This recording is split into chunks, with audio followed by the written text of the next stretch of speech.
saya naik untuk Oh iya, bertanya diizinkan ya. iya bang, iya bang. Dari Buton bang ya, Sulawesi bang, Sulawesi Sulawesi Utara. mana? Oh Sulawesi Utara Sulawesi bang. Utara. Utara. Wah, Ya, Manado. Manado ya. Lanjut Bang Andika. ya. Jadi dulu saya naik, saya terharu. Anda menjawab dengan sangat luar biasa.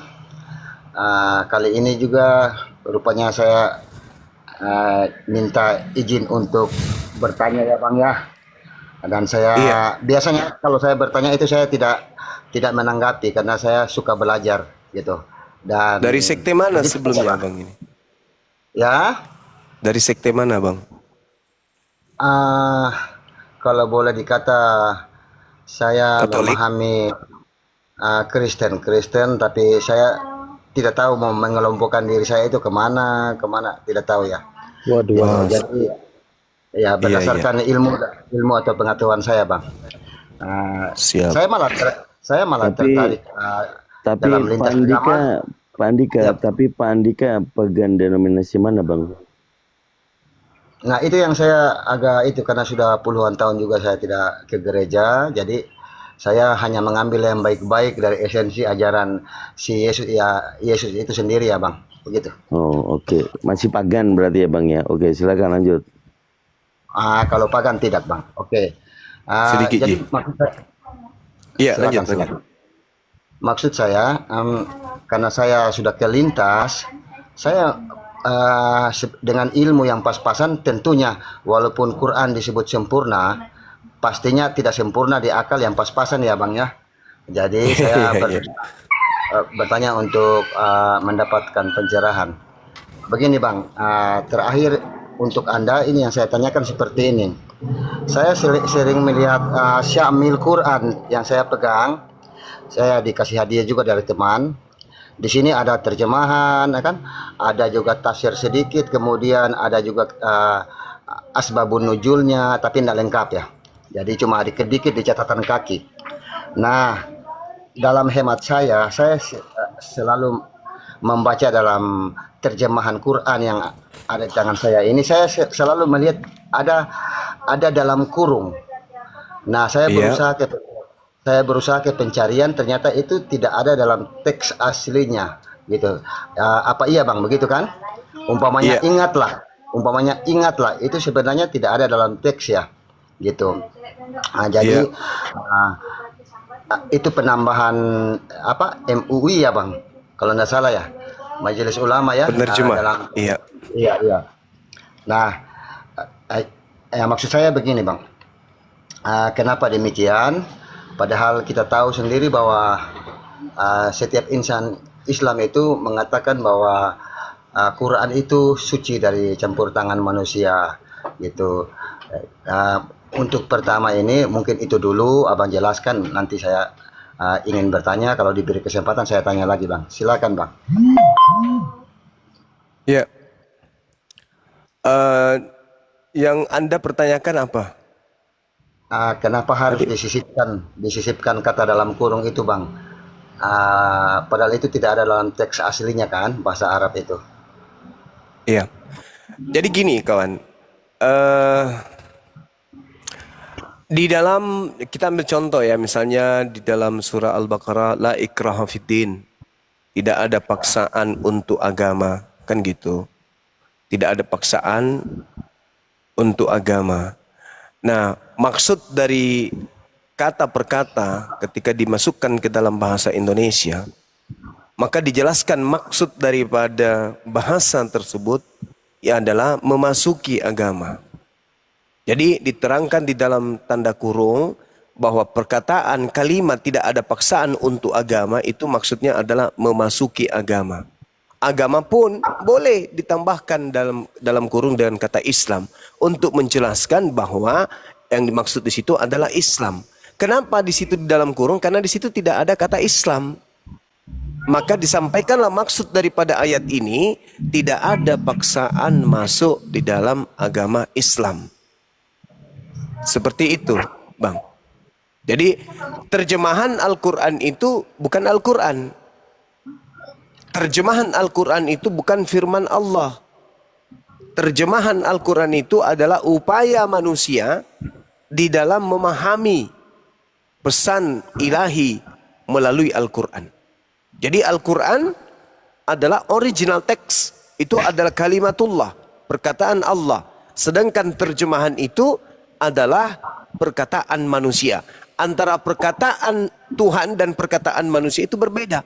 Maka untuk supaya memahami apa yang dimaksud dengan perkataan Tuhan ini, manusia membuat upaya-upaya untuk memudahkan memahami apa maksud daripada firman Allah. Maka dalam kurung itu bukan firman Tuhan. Bahkan bahasa Indonesianya pun bukan bahasa firman Tuhan, bukan. Itu adalah upaya manusia untuk mengertikan apa yang dimaksud dalam firman Tuhan tersebut. Makanya bisa dikoreksi, bisa direvisi demi untuk memahami tujuan objek, yaitu kalimatullah, firman Allah. Bahasa terjemahan boleh berganti. Rasa bahasa, pemaknaan bahasa dalam terjemahan itu boleh berganti. Tetapi kalimatullah itu tidak bisa berganti. Nah, jadi dalam kurung itu adalah menjelaskan makna daripada Al-Quran yang sudah dijelaskan melalui terjemahan. Contoh, la ikrah fiddin, tidak ada paksaan untuk agama. Apa maksudnya? Tidak ada paksaan untuk memasuki agama. Seperti itu, Bang. Maka dalam kurungnya ada kata memasuki. Bang, saya ketawa sendiri. Kok singkat itu? Saya jadi malu sendiri ya. Saya lupa bahwa yang saya baca ini bukan Quran yang diagungkan terjemahannya ya, Bang. Jadi Iya. kalimat kalimat dalam kurung itu untuk mengarahkan ya, Bang. Kan terjemahan Iya, ini. Oh, makasih betul. banyak, Bang. Makasih. Sama-sama, saudara. Oke, boleh lanjut ya, Bang? Boleh, Boleh, boleh. Boleh Bang Oke, Andika. Di begini sini ya, aja Bang, Bang ya. Andika ya. Biar lama di Iya, sini siap. nggak apa-apa Bang Andika. Siap. Begini Bang, saya berusaha cepat, tapi saya berharap Anda menangkap dari maksud saya. Saya akan mengangkat mungkin 3 ayat yang penting-penting saja, kemudian mempertanyakan ya Bang, boleh ya? Jadi Boleh. saya selalu mengatakan ternyata Islam selalu mengharuskan kita masuk secara kafah, secara keseluruhan. Tetapi Bang, saya itu berhati-hati karena saya tahu ketika Islam artinya syahadat, maka setelah syahadat kita harus mendirikan salat. Dari salat kita harus berpuasa pada bulan. Jadi itu urutannya. Jadi itu konsekuensi ketika kita bersyahadat. Nah, kenapa saya bilang saya hati-hati? Karena walaupun ada ayat yang masuklah ke dalam Islam secara keseluruhan kafaya. Tetapi Bang, ini ada 3 surat yang akan saya bacakan atau 4, tapi ringkasannya ya, boleh ya terjemahan Quran. Boleh, silakan Bang. Oke Bang. Yang pertama saya bacakan surat Al-Hujurat ayat 13 ya. Saya memberi garis di atas catatan takwa karena di sini saya mendapatkan intinya adalah takwa. Permisi saya baca ya. Silakan, Bang. Al-Hujurat ayat 13. Wahai manusia, sesungguhnya kami telah menciptakan kamu dari seorang laki-laki dan perempuan, dan kami jadikan kamu berbangsa-bangsa dan bersuku-suku, agar kamu saling mengenal. Sesungguhnya yang paling mulia kamu di hadapanku ialah orang yang paling bertakwa. Takwa ukurannya Bang ya, ayat ini dalam pandangan saya. Oke, kemudian Quran surat ke-42 Asy-Syura ayat 13. Saya memberi judul agama langit. Gitu. Saya bacakan Bang. Dia telah mensyariatkan agama kepada Nuh dan padamu Muhammad, dan yang kami wasiatkan pada Ibrahim, Musa dan Isa. Jalanilah dan jangan kamu berselisih di dalamnya. Oke, saya garis bawahi agama langit, berarti agama yang di ayat ini adalah agama yang diturunkan dari atas. Kemudian kita disuruh untuk menjalani dan jangan berselisih. Ya, saya lanjut Bang. Saya lanjut Quran surat Al-Maidah ayat 48. Dan kami telah menurunkan kitab Al-Quran kepadamu Muhammad dengan membawa kebenaran, membenarkan kitab-kitab yang sebelumnya, dan sebagai batu ujian terhadap kitab-kitab yang lain itu. Saya loncat sedikit Bang. Saya langsung ke intinya. Untuk tiap-tiap umat di antara kamu, kami berikan aturan dan jalan yang terang. Sekiranya Allah menghendaki, niscaya kamu dijadikan satu umat saja. Tetapi Allah hendak menguji kamu terhadap pemberiannya kepadamu. Maka berlomba-lombalah dalam kebaikan. Hanya kepada Allah lah kamu kembali semua. Lalu diberitahukannya kepadamu apa yang telah kamu perselisihkan. Oke Bang, saya lanjut dikit lagi. Kemudian ketiga ayat ini menggambarkan kepada saya dengan ilmu saya yang terbatas bahwa agama pertama ukurannya takwa, kemudian diberikan agama untuk dijalani, jangan berselisih. Kemudian ayat yang terakhir tadi bahwa sebenarnya kita sudah diberikan sesuai dengan nabi-nabi yang kita ikuti. Kemudian yang paling penting menurut saya dalam Quran sendiri itu tidak ada seorang pun yang setara dengan dia. Ini tentang kebesaran Sang Tuhan, Bang. Jadi kemudian salah satu dosa yang tidak terampunkan yang saya garis bawahi dalam Islam adalah syirik. Dan kemudian selebihnya dari itu Allah itu maha mengampuni segala dosa. Itu yang saya garis bawahi Bang. Selain kecuali syirik, selebihnya dari itu Allah itu mengampuni segala dosa bagi yang Dia kehendaki. Saya punya dalil tentang ayat itu. Jadi di samping ayat-ayat yang saya bacakan tadi, saya mengatakan saya tidak akan segera mungkin karena ayat-ayat yang saya bacakan itu berpesan kepada saya bahwa agama itu dijalani, ukuran adalah takwa, dan kemudian yang lain Bang, dosa syirik, asal awas jangan ada dosa syirik. Demikian Bang tanggapan saya untuk sementara. Bagaimana Anda menanggapi ayat yang saya bacakan ini Bang? Silakan. Iya, baik. Masya Allah. Al-Quranul Karim menjelaskan, A'udzubillahi minasyaitonirrajim. Ya ayuhan nas, inna khalaqnakum min zakarin wa untha wa ja'alnakum syu'uba wa qabaila lita'arafu inna akramakum indallah atqakum innallah alimun khabir. Wahai manusia. Jadi ini sifatnya umum, bukan hanya kepada Nabi Muhammad dan umatnya saja, tetapi ini seluruh umat manusia. Makanya Al-Quran itu diwahyukan memang untuk seluruh manusia, bukan hanya sekelompok manusia saja. Wahai manusia, sungguh aku telah menciptakan kamu dari seorang laki-laki dan perempuan. Kemudian aku jadikan kamu berbangsa-bangsa dan bersuku-suku agar kamu saling mengenal.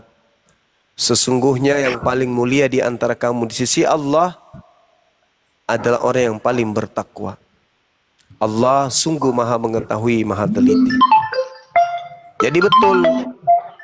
Jadi di Islam itu tidak dilihat dari kekayaan kita. Tidak dilihat dari ketampanan, kematangan kita kemudian dalam hidup ini. Akan tetapi pencipta langit dan bumi itu melihat daripada ketakwaan. Apa ketakwaan itu? Ketundukan. Apa ketundukan itu? Keikhlasan. Apa keikhlasan itu? Ridanya hak seorang hamba. Apa ridanya seorang hamba? Ringannya hati dan jasadnya untuk tunduk melakukan segala perintah dan menjauhi segala larangan. Itu yang disebut takwa. Jadi takwa adalah berserah diri kepada Allah, takut kepada Allah. Tak ada upaya dalam hidupnya kemudian selain Allah. Apapun yang dia lakukan selalu merasa diawasi oleh Allah. Apapun yang diucapkan selalu merasa didengarkan oleh Allah. Apa yang menjadi tindak tanduknya selalu merasa dilihat dan disaksikan oleh Allah. Takut. Sehingga lisannya terjaga, perbuatannya terjaga. Kenapa? Karena mereka merasa bahwa Allah adalah hakikat yang maha teliti, maha mengetahui. Nah, untuk itulah kemudian ketika diminta untuk masuk ke dalam Islam secara kafah, maka umat Islam makna dari masuk Islam secara kafah ini adalah berserah diri secara totalitas. Dengan cara apa? Dengan cara beriman, tunduk pada segala aturannya. Perintah yang hukumnya fardu dilaksanakan dengan tertib. Apa yang menjadi sunnah dilaksanakan sebisa dan sekuat dia. Itu yang disebut secara kafah. Artinya tidak setengah-setengah. Ketika manusia menerima Islam, maka sepenuhnya ketundukan itu hanya kepada Islam. Nah, itu yang dimaksud secara kafah menerima Islam ini. Jadi jiwa kita, raga kita itu semata-mata hanya kepada Allah. Ketika kita memberikan, maka memberi karena Allah. Ketika kita menerima, maka menerima karena Allah. Begitu kita berbuat, maka berbuat karena Allah. Itu secara kafah maksudnya. Nah, sehingga implementasi dari hal tersebut menjauhkan manusia dari kesyirikan. Sama seperti saya. Saya sendiri adalah pemegang sabuk bela diri. Saya dan dua, sensei. Panggilan saya Sensei Alim. Dipanggil sama teman-teman di organisasi bela diri. Satu hari kemudian saya ingin ke tempat yang gelap. Takut. Tapi muncul di dalam hati saya ini kan pemegang dan dua, ngapain harus takut? Nah, itu secara tidak kafah, itu secara ma'rifat mengurangi kekafahan kita untuk berserah diri kepada Allah. Kenapa? Karena menganggap bahwa yang bisa menolong kita ini adalah jurus mabuk. Artinya jurus mabuk itu kalau sudah dan dua ada musuh, ambil sendal lari langkah 1000. Karena sudah sering latihan lari, maka kecepatan larinya itu melebihi manusia rata-rata. Bukan seperti itu maksudnya. Jadi tidak ada sandaran selain hanya kepada Allah. Semuanya hanya kepada Allah. Apapun yang kita lakukan bukan berpegang, oh, aku ini dan dua, siapa sih akan ku hantam rahangnya, pindah rahang kanannya ke kiri. Oh, enggak, bukan kayak gitu. Itu bukan orang yang mencerminkan takwa kepada Allah. Semata-mata. Kalau orang sudah sampai pada level takwa, hanya dengan mengucapkan bismillah, apapun diniatkan itu bisa terjadi. Kalau dia sudah sampai kepada level takwa dan sampai kepada ma'rifat. Hanya dengan bismillah, maka semuanya bisa terjadi. Nah, inilah yang dimaksud kemudian kafah di dalam menerima ajaran agama Islam. Saya kira begitu, saudara. Saya tidak terlalu fokus tadi dengan ini karena terlalu banyak materi yang Anda sajikan dan itu terpenggal-penggal, namun saya mencoba untuk menyampaikan apa yang saya tangkap. Silakan. Sudah sangat baik, Bang. Tapi seperti yang Abang katakan, tidak materi yang terpenggal. Jadi intinya begini mungkin maksud saya. Jadi masuklah Islam secara kafah. Menurut saya tidak kan membatalkan ayat-ayat yang saya bacakan tadi yang ukurannya pertama artinya tidak membatalkan saya harus masuk Islam secara kafah. Kenapa? Karena ayat yang tadi saya bacakan bahwa ukuran kita di hadapan Sang Tuhan nanti adalah takwa. Kemudian agama langit tadi adalah pesan langit tentang telah diberikan agama kepada Nuh, kepada Muhammad, kepada Ibrahim, Musa dan Isa. Dan jalanilah agama itu dan jangan kamu berselisihnya di dalamnya. Dari ayat-ayat ini saya menangkap pesan bahwa saya tidak harus masuk Islam atau tidak harus terburu-buru kalau menuju ke ayat kafah, karena masuk secara kafah tidak juga akan membatalkan ayat-ayat ini tentang agama sudah diberikan kepada Isa, saya pengikut Yesus umpamanya ya, kepada monoteis, kepada Musa orang Yahudi, kan semuanya dari langit. Yang penting saya tahu bahwa dalam Islam itu yang tidak terampunkan adalah dosa syirik. Artinya ayat-ayat yang saya bacakan tadi menandakan kepada saya, berpesan bahwa saya tidak harus masuk Islam secara cepat-cepat atau saya tidak masuk Islam karena saya tidak syirik dan saya menjalani agama yang baik sesuai dengan petunjuk esensi agama yaitu keesaan Tuhan. Kemudian saya mengartikan begini, Bang, persoalan Tuhan dalam pandangan saya yang pas-pasan ini, bahwa menurut saya bukan persoalan kita mengenal Dia dengan sebaik-baiknya, tapi bagaimana kita melakukan perintah-perintahnya, Bang. Itu menurut akal saya dan ilmu saya yang pas-pasan. Silakan Bang Soma. Saya punya pengalaman, Bung, seorang pendeta dan sekaligus misionaris datang kepada saya kemudian muatannya hampir sama. Dia mengatakan, saya ingin masuk Islam, tetapi nanti setelah saya benar-benar memahami Islam secara kafah. Dia sampaikan itu sama aku. Terus dia mengatakan, bolehkah saya masuk Islam, tetapi saya masih melaksanakan bagian-bagian daripada agama saya yang lama. Contoh, sesekali saya khutbah, kalau belum diketahui kalau saya sudah mu'allaf. Kedua, sholat saya boleh enggak? Jangan terlalu banyak, 5 kali, ya cukup 2 kali aja dalam sehari. Atau besok setelah lama-lama 3 kali, baru nanti 5 kali dan seterusnya. Dan masih bisakah aku mencicipi makanan B2 sekali-sekali? Dia katakan itu dengan serius dan sangat berharap saya mengiyakan waktu itu. Tapi saya katakan apa? Saudara, ketika cahaya Islam itu datang dan saudara sudah mengetahui bahwa Islam itu adalah agama yang benar, Anda kemudian memahami bahwa jalan yang Anda tempuh itu adalah keliru. Al-Quran saya mengatakan Allah mengharamkan orang yang berbuat syirik masuk ke dalam surga. Innahu man yusrik billah faqad harramallahu alaihil jannah. Itu kata saya kepada beliau. Beliau kemudian pulang. Beberapa hari, beberapa saat kemudian, tiba-tibanya dia, tadinya hanya melalui telepon. Tiba-tiba dia hadir di kantor saya, memeluk saya. Meskipun saya tidak mengenal siapa orang ini sebelumnya. Datang, menangis, meluk, itu di kantin kejadiannya. Saya sampai terheran, Bapak ini siapa? Saya yang kemarin nelpon, beberapa saat nelpon. Ini teman saya Ustadz Yusuf, kata beliau. Ada apa bang? Ada masalah apa? Aku bilang gitu. Saya yang nelpon bang yang kemarin, beberapa saat yang lalu. Yang saya adalah seorang pendeta, sekaligus misionaris, banyak orang kampung yang saya murtadkan. Terus apa masalahnya? Kembali dia ambil tangan saya, dicium tangan saya, dia peluk, saya lagi nangis. Ada apa ini? Saya pun heran, ada apa? Rupa-rupanya yang saya sampaikan kepada beliau itu, bahwa jangan menunggu Anda kafah dulu. Gimana mau kafah Anda masuk Islam aja kagak. Akhirnya dia mengikrarkan diri mendatangi Ustadz Yusuf, kemudian beliau syahadat. Lalu belajar sholat. Setelah dia merasakan sujud, darah yang mengalir dari tapak kaki menuju ke lutut, sampai ke pinggang, masuk ke dada, sampai ke leher, sampai ke kepala. Tunduk dia di tanah, menjadikan dia nyaman dalam beribadah. Nyaman senyaman-nyamannya. Sampai-sampai dia ingin sujud aja terus dalam hidupnya. Pingin sujud-sujudnya saja. Jadi dia katakan, yang kemarin itu saya mengatakan bahwa saya agak berat untuk 5 kali sehari bang. Boleh tidak ditambah. Masih kurang 5 kali sehari itu. Loh kok bisa? Iya, saya sudah merasakan nikmatnya berhubungan dengan pencipta langit dan bumi.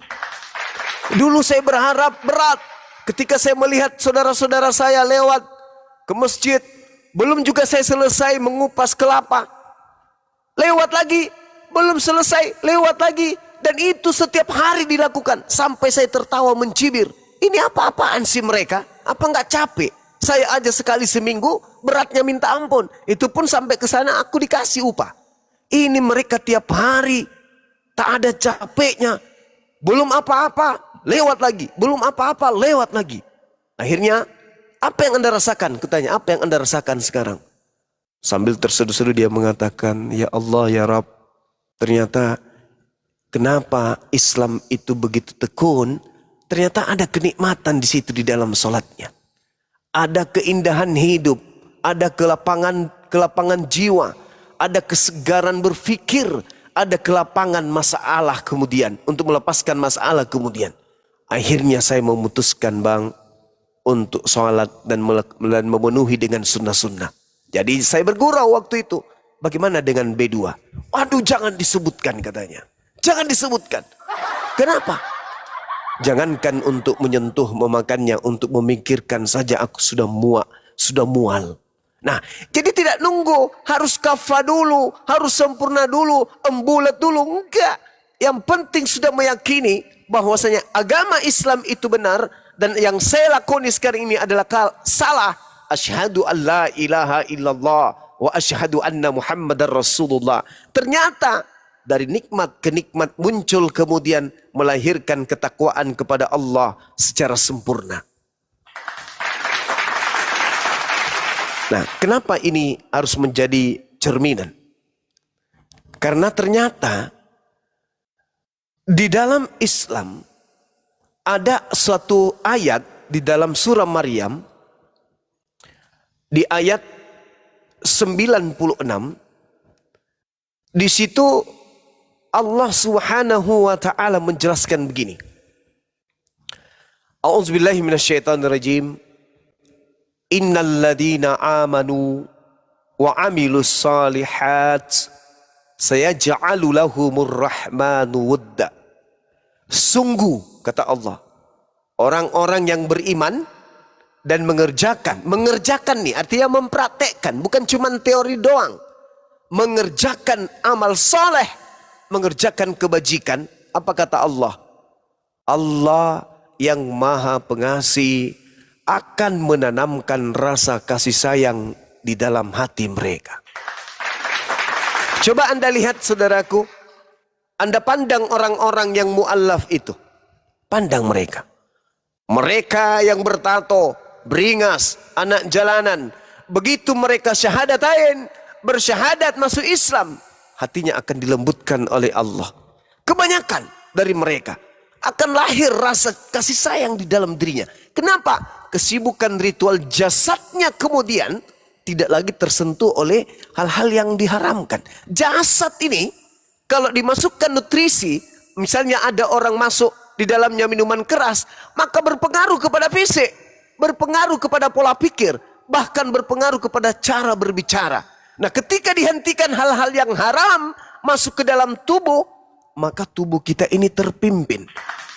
Ruh kita ini akan berzikir kepada Allah. Jantung kita kemudian akan berdenyut dengan denyutan lantunan zikir kepada Allah. Nadi, darah bergerak, semuanya sujud menyembah kepada Allah. Kenapa? Karena rumah yang ada pada diri kita yaitu jasad memuliakan Allah. Innalladzina amanu wa amilus salihat sayaj'alu lahumur rahmanu wudda. Orang-orang yang beriman dan mengerjakan kebajikan, kalau Allah yang maha pengasih akan menanamkan rasa kasih sayang dalam hati mereka. Dan kasihnya umat Islam itu nggak dibuat-buat, bukan mengharapkan sesuatu.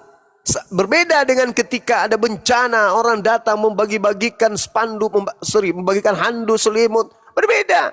Kalau ini enggak, murni kasih sayang itu dari dalam hati. Sehingga siapapun yang tersentuh olehnya sadar bahwa apa yang dilakukan oleh saudara muslim ini adalah karena mencari ridha Tuhannya. Nah, ini yang terjadi saudaraku. Jadi tidak mesti harus menunggu kesempurnaan ilmu habis itu baru masuk Islam. Enggak. Sama yang saya contohkan sahabat saya tadi, beliau mempelajari dan mengatakan ini keliru, ini salah, akhirnya dia syahadat. Begitu sholat dia anggap berat, ternyata begitu masuk dia pingin ditambah sholatnya. Begitu tadi dia cinta kepada makanannya, rupa-rupanya makanan yang dia makan setiap hari masuk ke dalam tubuhnya itu justru jijik untuk dia dengarkan saja, apalagi untuk memakannya. Dan dia bertanya waktu itu, Bang Suma, di dalam tubuh saya ini kan pasti ada melekat saripati babi, ada lemaknya apa segala macam. Saya katakan iya ada. Emang kenapa? Gimana cara menghilangkan, kata dia? Puasa. Biarkan dagingmu itu terkikis, menjadi keringat, menjadi uap dan seterusnya. Sehingga setelah kamu kurus nanti kau isi dengan makanan-makanan yang halal, jasadmu akan ditumbuhi daging dari makanan yang dihalalkan oleh Allah. Saya kira begitu, saudara. Mudah-mudahan ada manfaatnya bagi saudara dan bagi saya utamanya. Silakan. Oke Bang, makasih banyak. Anda tidak terlalu tegas di sini, tapi saya terima. Jadi saya merasa dengan ilmu saya Bang ya. Jadi oke lah, ketika saya melihat atau mempelajari Quran, kemudian apa itu Islam, dan ternyata kalau batin saya mengatakan yes, ini luar biasa, membenarkan, kemudian meluruskan, tetapi ah, diam sedikit. Dan kemudian jiwa saya mengakui, ya ini aturan, ibarat aturan ini aturan yang terakhir. Ibarat kalau Nabi, penutup Nabi ya, baginda Nabi. Kemudian Quran sebagai penutup kitab. Saya imani karena saya mendapatkan hal-hal yang memuaskan jiwa di situ. Tetapi kemudian karena duniaku, maka tentunya yang saya garis bawahi tadi, saya tidak merasa bercepat karena ayat-ayat Quran saya terjemahkan tidak harus bercepat ya, bahwa agama itu dijalani. Yang penting saya mengakui bahwa Islam itu agama yang terakhir. Kemudian saya membatasi diri untuk contohnya sunat, kemudian tidak menyentuh lagi makanan haram. Kemudian saya tahu apa yang paling dilarang dalam Quran, dalam Islam, yaitu syirik. Saya tidak lagi menyamakan sang ilahi itu dengan apapun juga, karena dia ehad, dia esah ya, itu Bang maksud saya. Jadi kemudian masih banyak lagi Bang yang saya catat di sini, bahwa Quran membenarkan kitab dan agama-agama sebelumnya. Tetapi alangkah baiknya kalau kita secara keseluruhan masuk ke dalam Islam. Jadi ketika jiwa saya mengakui bahwa Islam adalah agama yang benar dan saya mengakui bahwa Muhammad adalah utusannya, tapi saya masih dengan duniaku memaksa saya untuk tetap bertahan dulu. Itu yang saya minta ketegasan. Tapi sebenarnya Anda telah membawakan sinyal bahwa Anda tidak mengatakan bahwa ayat itu harus gugur dengan sendirinya. Kalau mengacu pada ayat harus secara keseluruhan. Jadi makasih Bang. Jadi saya masih memandang demikian. Terus yang terakhir nih Bang, saya belajar lintas ini tentang Islam. Ada beberapa ayat yang turun kepada baginda Nabi yang ketika beliau mengetahuinya, beliau sangat bahagia karena saya lihat catatan kaki menerangkan ayat itu. Kenapa beliau bahagia? Ternyata beliau tahu bahwa bagiku hanya menyampaikan gitu. Padahal kan kita tahu baginda dengan kekuatan pasukannya, dengan derajatnya sebagai panglima perang, kan beliau bisa menekan. Tapi yang terjadi, yang kita baca, yang saya baca, beliau menyampaikan dengan hikmat, membantah, malah beliau dilawan, beliau menghindar gitu, dengan segala kebijakan itu Bang. Jadi di sini makanya saya selalu melihat Komal, saya merasa bahwa banyak orang Islam itu yang tidak paham dengan Islam itu sendiri. Yang saya maksud tidak paham itu tidak paham dengan Quran gitu. Karena contohnya begini, kalian orang Kristen ya, kalian itu adalah masuk neraka. Nah saya cari dalilnya, apakah iya Quran mengiyakan kalau seorang muslim mengatakan demikian kepada orang lain? Ternyata tidak Bang. Karena apa? Karena takdir akhir itu hanyalah Allah yang tahu. Saya bawakan Quran surat Al-Qasas ayat 56 dalam terjemahan. Sesungguhnya kamu tidak akan dapat memberi petunjuk kepada siapa yang kamu cintai, tetapi Allah memberi petunjuk kepada siapa yang Dia kehendaki. Hemat saya, seorang muslim itu harus berhati-hati ketika dia menjustik orang yang beragama lain, karena takdir akhir hanyalah milik Tuhan. Begitu Bang, silakan. Iya. Jadi di dalam Al-Quran itu tidak hanya berlandaskan satu dalil saja lantas kita mengambil kesimpulan. Memang Al-Quran sudah menggariskan innal ladzina kafaru min ahlil kitabi wal musyrikina fi nari jahannam. Orang-orang kafir itu masuk ke dalam neraka, mereka kekal di dalamnya. Sedangkan Al-Quran menjelaskan bahwa orang-orang beriman itu berperang di jalan Allah. Dan orang-orang kafir itu berperang di jalan tagut. Perintah Al-Quran, faqatilu awliya asyaitan. Perangilah saudara-saudara syaitan. Maka dari implementasi tadi tentang Islam memang tak ada paksaan. Tetapi Islam harus menyatakan yang hak adalah hak, yang batil adalah batil. Jadi kalau togut, mereka kemudian berjuang di jalan togut, artinya memerangi kebenaran dengan konsep yang mereka buat sendiri, tidak berlandaskan kepada firman Tuhan. Lalu kemudian kita tidak boleh mengkafirkan orang kafir. Itu juga keliru. Kafir itu ya kafir. Qul ya ayyuhal kafirun la a'budu ma ta'budun. Akan tetapi kita tidak boleh mencap bahwa orang ini pasti mati dalam keadaan kafir. Gak boleh. Karena sangat boleh jadi besok hari beliau menjadi umat baginda Rasul Muhammad sallallahu alaihi wasallam. Maka karena itulah dakwah harus disampaikan. Dakwah harus berkesinambungan.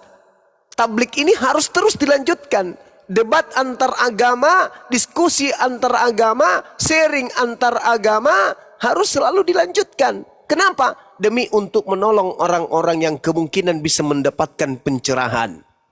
Ya kalau misalnya orang kafir begitu kafir tetap adalah neraka, tidak perlu kita berdakwah. Berarti kalau kafir tetap masuk surga, itu menandakan bahwa Islam pun akan masuk ke dalam surga. Kalau mereka masuk neraka, kita masuk surga. Tidak begitu. Bisa jadi orang yang beriman hari ini bisa kufur di kemudian hari. Begitu juga sebaliknya. Bisa jadi orang kafir hari ini bisa menjadi muslim di kemudian hari. Maka apa solusinya? Sampaikan tablik. Ajak orang-orang itu menjadi baik. Sampaikan Islam ini dengan cara yang baik, dengan cara yang hikmah. Nah, kenapa? Karena Nabi Muhammad itu juga keras. Nabi Muhammad itu keras kepada orang-orang kafir. Orang-orang kafir yang dimaksud di sini adalah yang memerangi Islam. Tapi Nabi Muhammad berkasih sayang kepada sesama orang-orang Muslim. Kenapa? Supaya Muslim ini memahami bahwa Islam itu adalah kasih sayang. Seperti itu kawan. Nah kalau Anda mengatakan saya tadi tidak tegas, saya mengatakan kepada saudara, ketika kita sudah masuk di dalam Islam, memang kita harus kafah.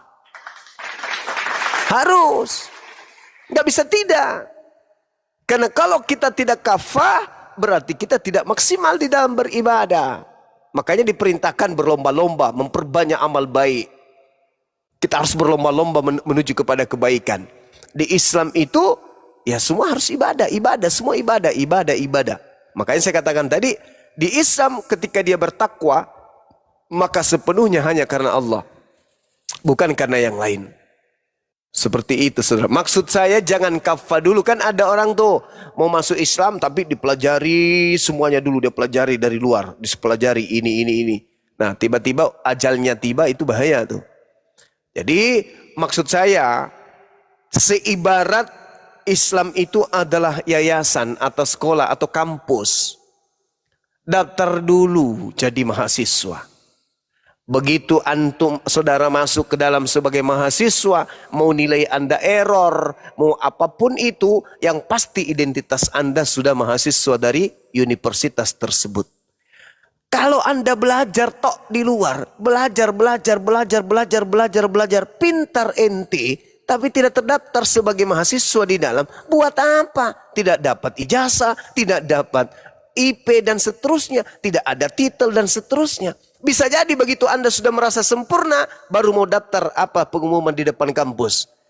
Usia diterima maksimal 13 tahun. Ente sudah 67 tahun, nggak bisa menjadi satpam universitas saya, kagak. Alias kalau sudah malaikat maut datang, tak ada waktu lagi.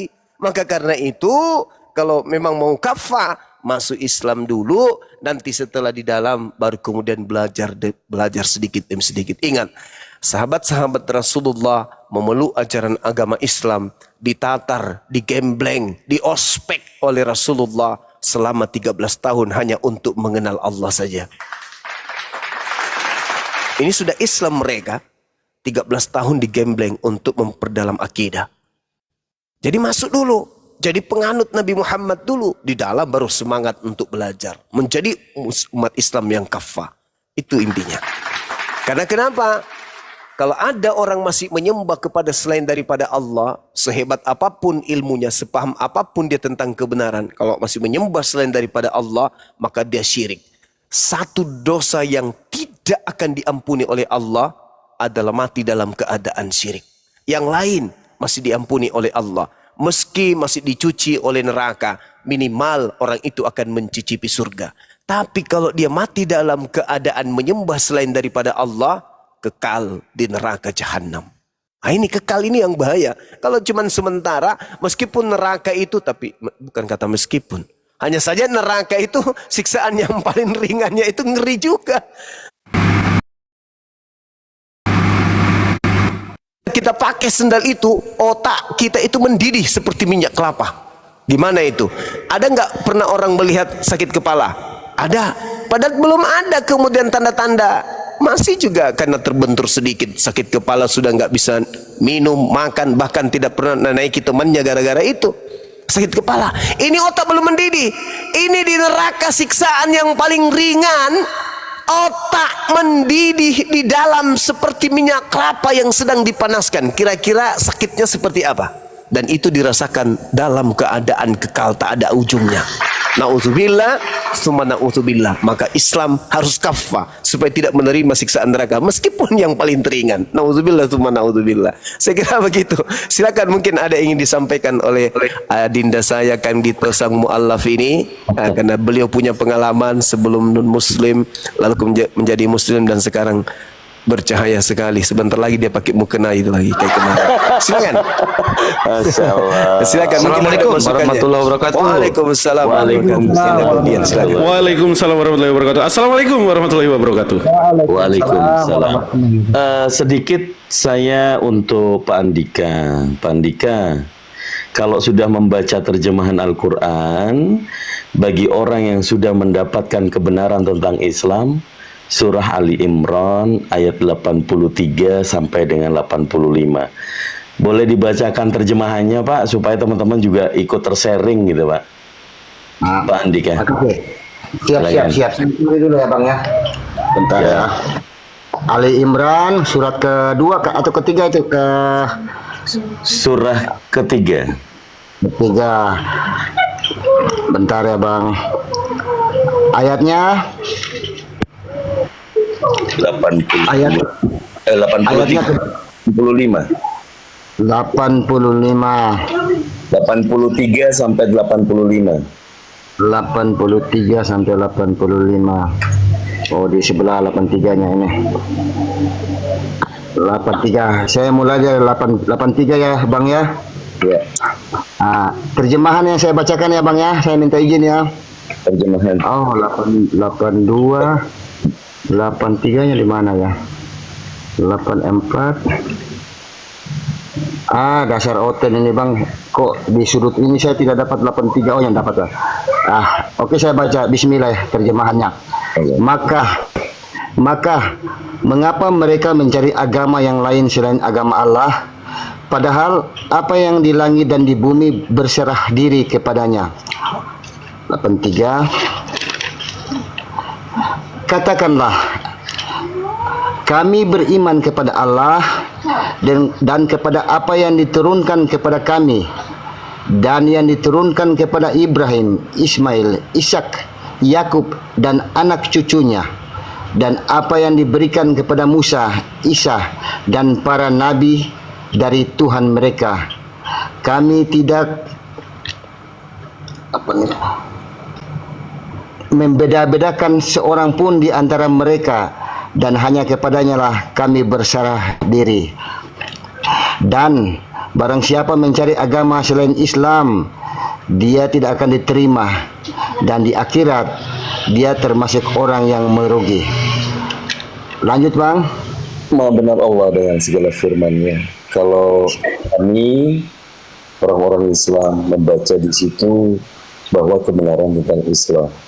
Saya lupa itu Bang Zuma izin. Yang tentang masuklah Islam baik dengan pelan-pelan maupun Kang Dito, suaranya kecil Kang Dito. Cek. Aduh, maaf suara saya ketekan. Biasa sudah jam tidur. Abang Zuma, Kurunda, yang tentang masuklah Islam baik keadaan pelan-pelan maupun terpaksa, itu Kalau nggak salah di ayat 82-nya ya. 82 ya, sudah jelas Bang, jelas ayat ini luar biasa, saya sudah catat nih jadi bahan berenungan untuk saya. Jadi untuk Bang Zuma ya, saya terima kasih sekali.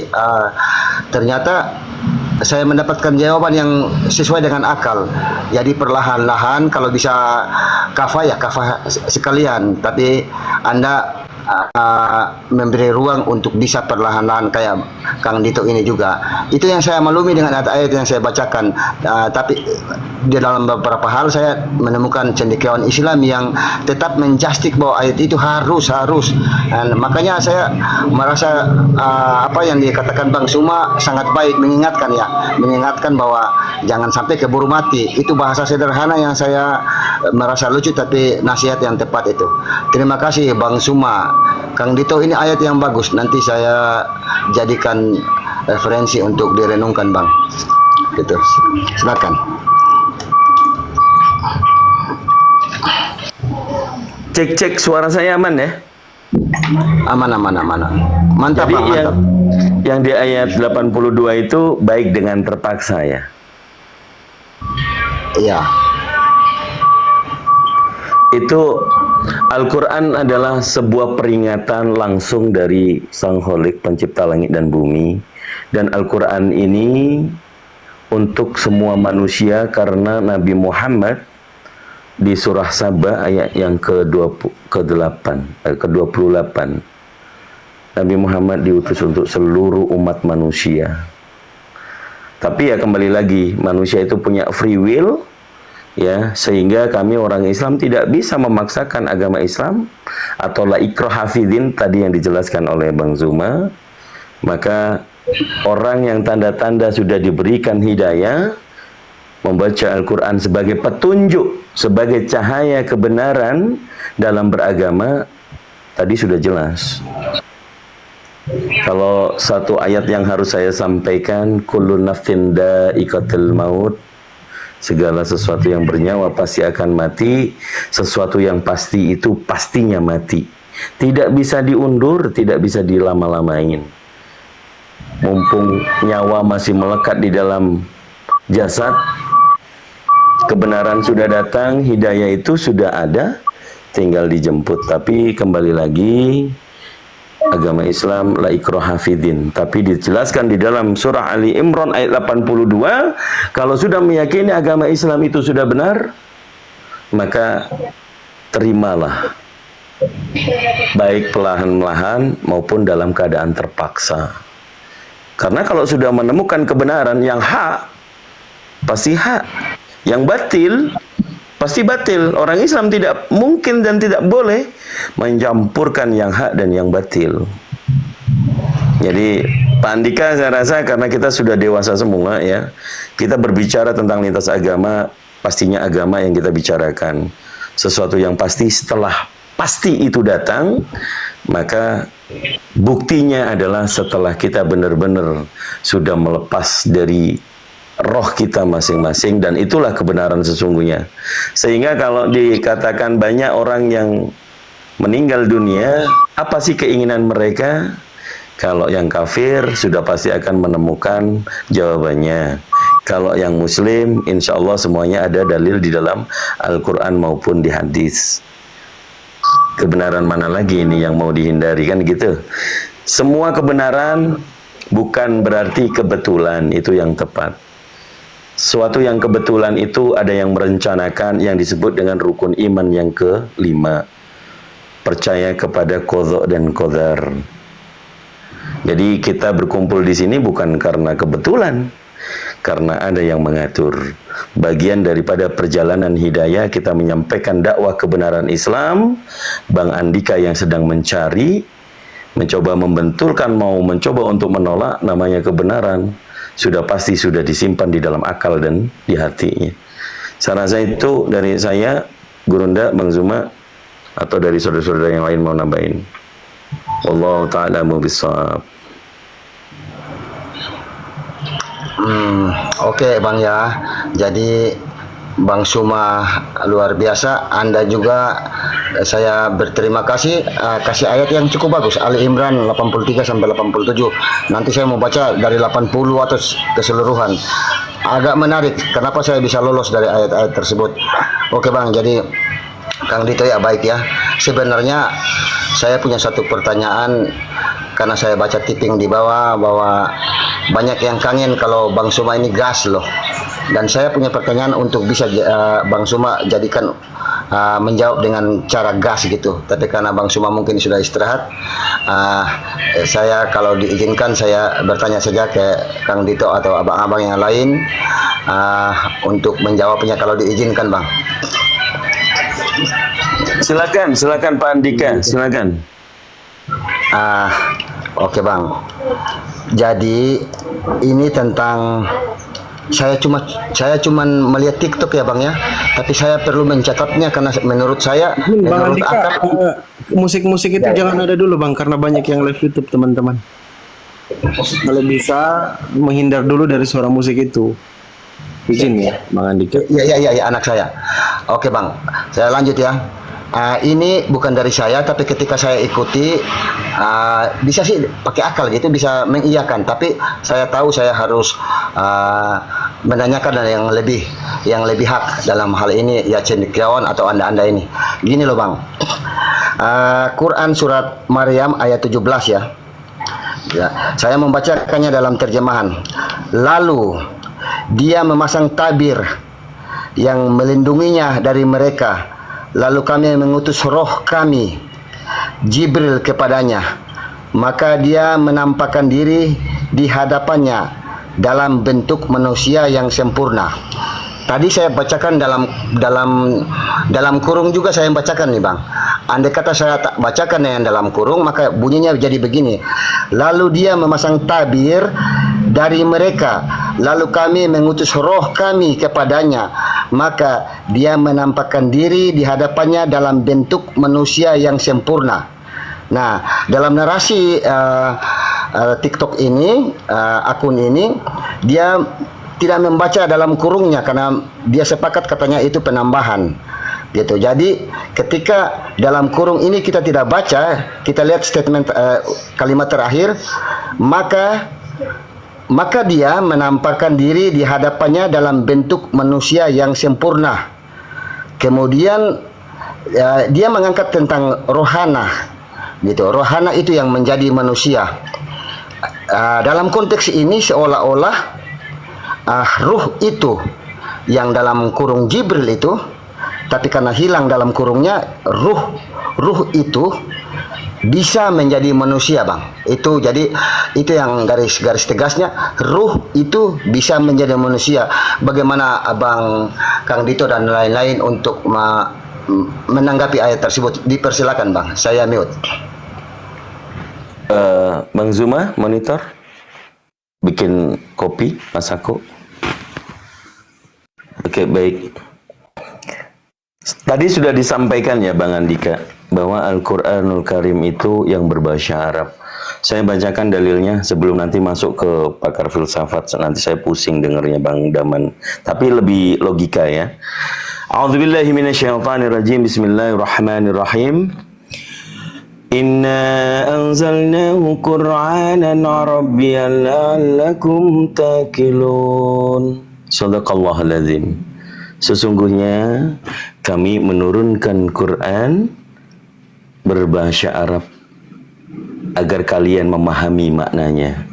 Kalau yang kita ambil dari terjemahan adalah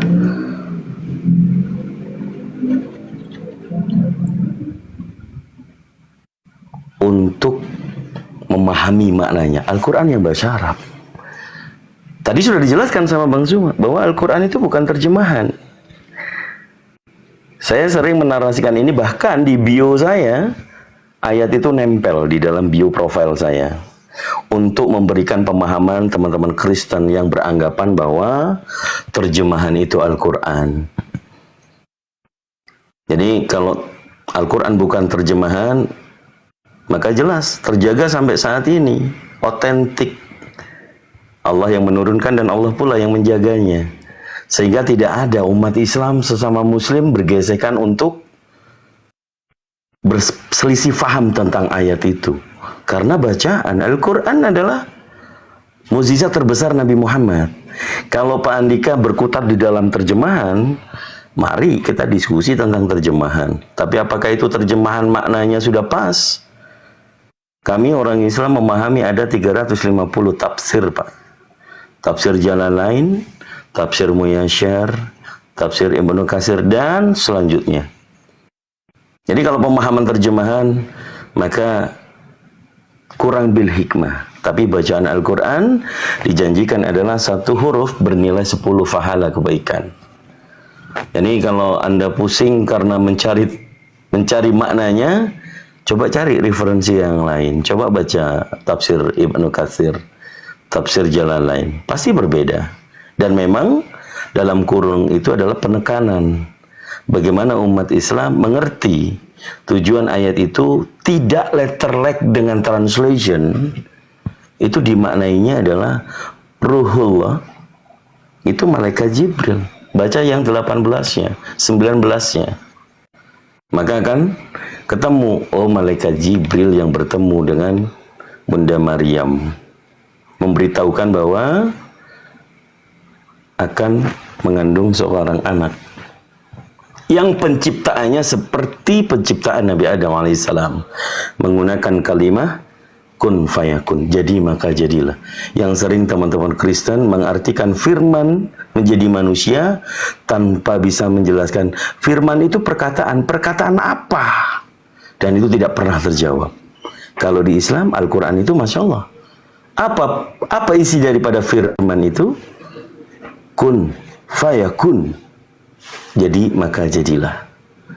Itu dari saya, Pak Andika, mudah-mudahan dapat dipahami. Assalamualaikum warahmatullahi taala wabarakatuh. Waalaikumsalam warahmatullahi wabarakatuh. Oke, sekarang kita pakai kepala nih.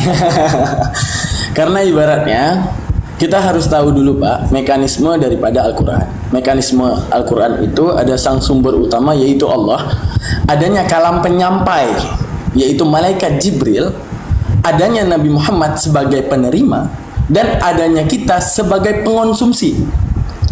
Maka dari itu kita harus tahu tidak selamanya yang dikatakan aku itu Allah, tidak selamanya yang dikatakan dia di dalam Al-Quran itu Allah, dan tidak selamanya yang dikatakan kami di dalam Al-Quran itu Allah. Layaknya Bapak sebagai sang penyampai, ketika kemudian Bapak ingin menyampaikan satu informasi kepada Kang Dito, jikalau Bapak mengatakan kata dia, berarti Bapak sedang menceritakan sesuatu. Kalau Bapak mengatakan kata aku, berarti Bapak sedang memindahkan kata. Contoh, Bang Daman ngomong kepada Bang Andika, aku ini presiden. Kalau Bang Andika ngomong kepada Kang Dito, tadi Daman ngomong, aku adalah presiden. Tidak mungkin Bang Andika adalah presidennya, tapi memalingkan kata-kata saya, aku tadi, kepada si penerima informasi, yaitu Kang Dito. Nah, jadi dalam konteks tersebut, kenapa ada tanda kurung yang berartikan Jibril? Karena itu sebagai terjemahan penjelas bahwa itu adalah Jibril. Menunjukkan gini, contoh seperti kata Qul huwallahu ahad. Di mana bunyinya gini, katakanlah dia itu esa. Kenapa pakai dia? Tuhan nunjuk siapa nih? Kan gitu. Akan tetapi yang harus kita pahami, bi kalamil Jibril. Andaikan Jibril datang kepada Muhammad dan ngomong, katakanlah Muhammad, aku ini esa, maka Nabi Muhammad tidak menyembah Allah. Lalu apa yang disembah Nabi Muhammad? Yaitu Jibril. Tapi Jibril sebagai kalam penyampai, dia mengatakan dengan kata dia. Berarti menunjukkan apa? Kata dia ini punya maksud, kata kami ini punya maksud, kata aku ini punya maksud. Kalau Allah menyebut di dalam Al-Quran dengan kata aku, itu segala kuasa yang kembali kepada Allah. Artinya, contoh, aku yang mengabulkan doa. Berdoalah kamu, aku yang akan mengabulkan doa. Artinya, tidak ada kaitan Allah dengan apapun. Cuma Allah yang dapat mengabulkan doa. Seperti narasi hari kiamat. Aku yang tahu. Ya cukup cuma Allah, jikalau dengan kata aku. Tapi kalau menggunakan kata kami, itu muqayyadah. Apa itu muqayyadah? Berketerikatan dengan makhluknya. Artinya Allah dan kuasanya. Bagaimana itu contoh? Kami menurunkan Al-Quran. Itu muqayyadah antara Allah, Jibril, Nabi Muhammad, dan kita semua yang menerima Al-Quran. Tapi kalau Allah menyebutkan aku, itu hanya cuma kembali kepada Allah. Tapi kalau disebutkan kami, itu muqayyadah. Seperti itu dikatakan, kami turunkan Al-Quran, maka Al-Quran ini berproses. Kami menciptakan langit dan bumi, maka langit dan bumi ini berproses. Kami meniupkan ruh, maka daripada adanya kehidupan meniupkan ruh, itu berproses. Adanya datang malaikat Jibril dulu, adanya Maryam nanti penerima, adanya yang namanya diberikan kehidupan, maka disebut dengan kata kami. Nah, seperti itu Bapak. Itu mekanisme daripada Al-Quran. Boleh nambahin pakai ayat? Masya Allah. Ada suara mixer. Oh, sorry. Boleh nambahin pakai ayat Kang Dito? Kalau enggak lanjut. Oke. Silakan. Izin para tuan guru ya. Jadi biar teman-teman paham, yuk kita pakai datanya teman-teman. Tadi kan yang ditanya termaktub dalam Maryam 17. Di sini dikatakan bahwa roh kami, kenapa kok dalam tanda kurung Jibril? Padahal itu kan harusnya roh Allah. Nah, kita pahami baik-baik ayat by ayat. Karena kalau kita memahami Al-Quran, itu ayat pakai ayat. Di sini dikatakan dia dalam kurung Maryam memasang tabir dalam kurung yang melindunginya dari mereka. Lalu kami mengutus roh kami dalam kurung Jibril kepadanya. Tadi pemahaman Pak Andika kan, roh kami itu, oh kalau dalam kurung itu ternyata Allah. Nah, itu diperjelas dalam surat Al-Baqarah ayat 87. Aku langsung bacain terjemahannya aja ya pada frase ini. Kami juga telah menganugerahkan. Ehonya kecilin dikit. Oh ya, sorry. Aduh, cek. Hah, jelas ya? Oke. Kami juga telah menganugerahkan kepada Isa, putra Maryam, bukti-bukti kebenaran, serta kami perkuat dia dengan Ruhul Kudus. Yang mana dimaksud dalam Maryam 17, roh kami itu adalah Ruhul Kudus. Ini masih besarkah ekonya, Akang? Udah aman. Lumayan Bang, tapi mantap juga lah. Oke, silakan. bentar, cek. Masih ada eko kah? Udah. Oke, aman. Jadi kalau kita lihat Pak Andika, dalam Maryam 17 roh kami ini siapa? Itu diperjelas oleh Quran surat Al-Baqarah ayat 87 bahwa di sini kami perkuat dia dengan Rohul Kudus. Siapa yang diperkuat? Isa melalui Maryam. Lalu kita bagaimana meng-cross check bahwa Ruhul Kudus itu adalah malaikat Jibril? Nah, kita buka di sini dalam surat An-Nahl ayat 102. Yang mana di sini katakanlah Nabi Muhammad Ruhul Kudus dalam kurung Jibril yang menurunkan apa? Al-Quran. Kita umat muslim sedunia sepakat bahwa Al-Quran diturunkan oleh Allah melalui perantara Ruhul Kudus yang diterima oleh Nabi Muhammad lalu disampaikan kepada seluruh manusia. Wa ma arsalnaka illa kafatalinas. Di mana lagi kita bisa mengetahui Ruhul Kudus adalah malaikat Jibril? Kita bisa cek dalam Asy-Syura 192 dan 193. Sesungguhnya ia Al-Quran benar-benar diturunkan Tuhan semesta alam. Ayat selanjutnya, bahwa ia Al-Quran dibawa turun oleh Ruhul Amin, salah satu gelar malaikat Jibril lagi, yang ada Ruhul Kudus dan ada Ruhul Amin. Jadi jelas ya, kalau kita pakai ayat, kita mengetahui siapa nih Ruhul Kudus. Walaupun nggak dalam kurung, tetap kita sepakat dan semua ulama sepakat bahwa Ruhul Kudus itu tidak lain dan tidak bukan adalah mengacu kepada sang pembawa Al-Quran, yakni dalam surat An-Nahl 102 itu adalah malaikat Jibril. Mungkin itu tambahan ayatnya. Oke Bang ya, jadi itu rincian yang paling baik. Saya catat di sini Al-Baqarah 87 dan An-Nahl 102 ya Bang ya. Itu menjawab inti dari pertanyaan saya, Bang. Jadi saya mengucapkan terima kasih. Walaupun kalau ini kesempatan buat saya, sekali lagi saya bertanya untuk mendengar, bukan untuk membantah. Jadi rincian dari keterangan tadi yang saya bacakan, surat Maryam 17 itu, malaikat dan roh itu berbeda dalam pencarian searching saya ya. Itu ada dalam Al-Qadar ayat 4. Pada malam itu turun para malaikat dan ruh dengan izin Tuhannya untuk mengatur segala urusan.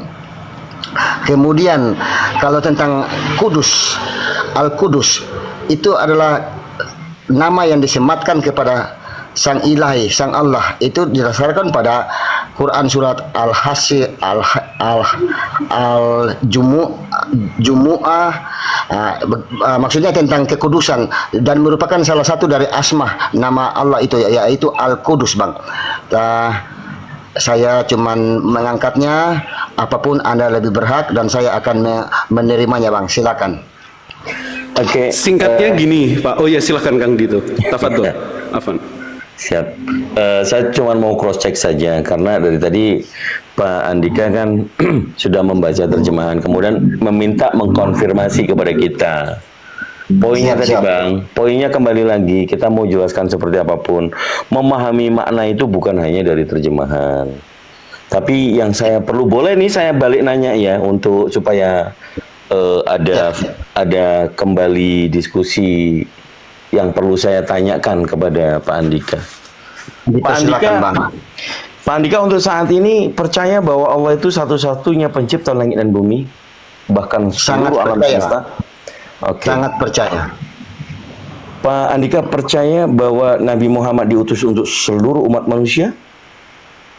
Ketika melihat Quran saya sangat percaya, malahan yakin, Bang.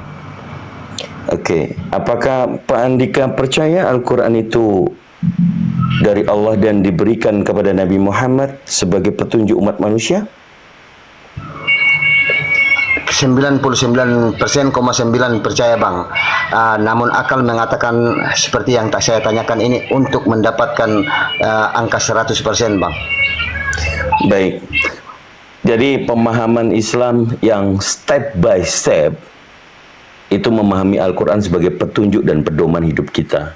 Tapi yang utama tadi, Abang secara akal, Bang Andika sudah Islam. Makasih, Bang, makasih. Secara akal sudah Islam, apakah sudah siap untuk mengikrarkan? Iya, Bang, saya dalam perjalanan akal untuk mencapai angka 100, Bang. Tetapi kalau hal yang menurut Abang tidak bisa langsung dibagi, saya percaya bahwa saya dibekali Al-Baqarah ayat 87, surat Anfal juga 102 tadi. Cuma kenapa saya tanyakan, karena pasti Anda sendiri percaya bahwa iman Kristen menganggap bahwa ruhullah atau Roh Kudus itu adalah milik Sang Tuhan, gitu, Bang. Makanya di sini saya ingin menyempurnakan akal saya, Bang. Tetapi kembalinya ke Anda juga. Oke, Pak Andika titip satu lagi ayat, Pak Andika, Al-Fatir 37, dibuka Al-Fatir 37. Al-Fatir 37. 37 ya, Bang. Makasih, Bang, ya. Ya. Tapi sebenarnya Pak Andika, Coba dibacakan dulu. oh ya, lanjut. Oh ya, aku mau nyampein sedikit. Sebenarnya juga di Bible itu roh itu ciptaan loh, Pak Andika. Jangan salah loh. Oh iya Bang Gol. Jadi saya melihat Bible tadi, iya ciptaan.